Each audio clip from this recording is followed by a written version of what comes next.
Hi, this is Melissa with Sew Yours. In today's video, I wanted to introduce you to my newest sewing pattern, the Betsy bowler bag. As you can see here, this has a bowler shape, but it's a little bit different than your standard bowler bag. That is because I decided to go ahead and make this a petite version of a bowler bag. I've also decided to leave off the grab and go handles. So this is a great crossbody bag. I think that the size is perfect for everyday carry. Not too big, not too small. You can carry a lot of stuff in this little bag. Let me go ahead and show you what I've got in mine.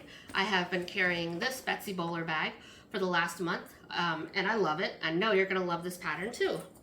All of my pattern testers have given me rave reviews on their Betsy bowler bags. I've actually got about 4 or 5 testers who are currently have already made 2 versions of the Betsy bowler bag themselves.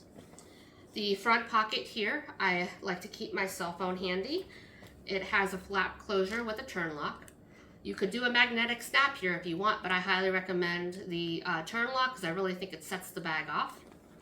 The back side, we have a slip pocket with a magnetic snap closure.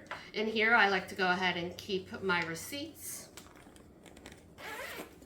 I've got my fold and go wallet in here, fits nicely. This is another pattern available for purchase on my website at sewyours.com.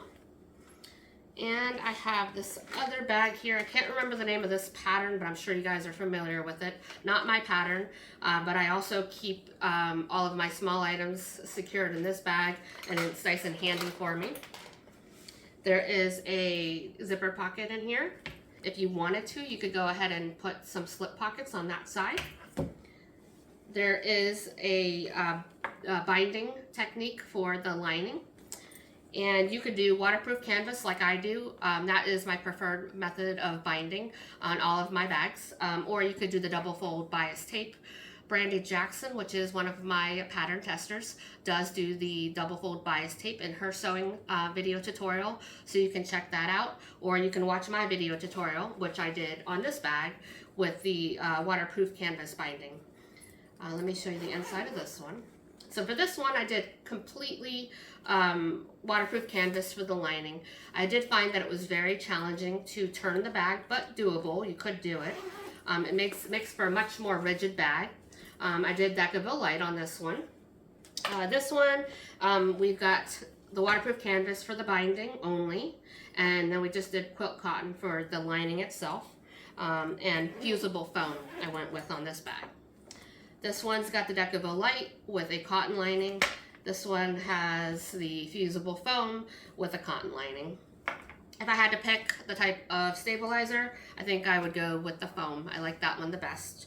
But they all, as you can see, I'm pushing on them, and they really are holding up shape. I've got some towels in this one to give them some structure, but overall, happy with either type of interfacing. You can make this bag in a combination of the quilt cotton and the vinyl, like I've done here in all of these. You could do all vinyl. I've got some pattern testers that have done all vinyl for the exterior. Or you can do this all in quilt cotton, especially if you're on a domestic machine. You can certainly do that and it'll make a beautiful bag.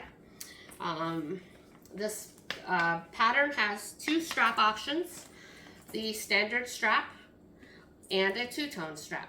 I developed the 2-tone strap method because my sewing machine was skipping stitches whenever I was sewing 4 layers of vinyl. Found out it was just the wrong needle that I was using. It was a little bit too short, causing those skip stitches. But that all worked out in the long run because I created another way of creating my straps. So this creates a thinner strap. I like the feel of this strap. Basically what you'll be doing is you'll be sewing through 2 layers of vinyl and 1 layer of cotton, which is ideal for your domestic sewing machines, so it's not too thick. Like I said, I like the feel of this, especially when you're wearing it crossbody. So it's a great alternative to your standard strap and for domestic sewing machines. It does create a raw edge here on the vinyl, so that's something to consider whenever you're making your bag. If you don't like raw edges, you don't want to do this option, of course. You want to make sure that you keep your cuts when you're cutting your vinyl nice and straight, since that is going to be an exposed raw edge there. Let's see here. Purse feet.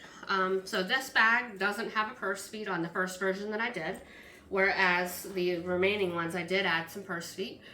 So that's an option. You can have purse feet or no purse feet. And I think I've covered everything. So go ahead and purchase the pattern at sewyours.com.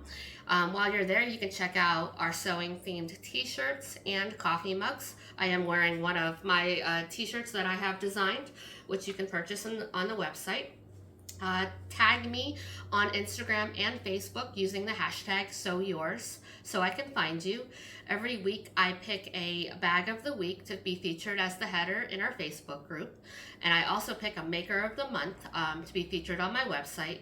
The maker of the month does get a free pattern of their choice if I go ahead and choose your bag to be the maker of the month. And I need to find you, so you got to use the hashtag #SewYours so I can find you. So I am so excited for this pattern. I think you're gonna love it. I can't wait to see what you make. So go ahead and purchase it now and start making your Betsy bowler. Until next time, bye-bye.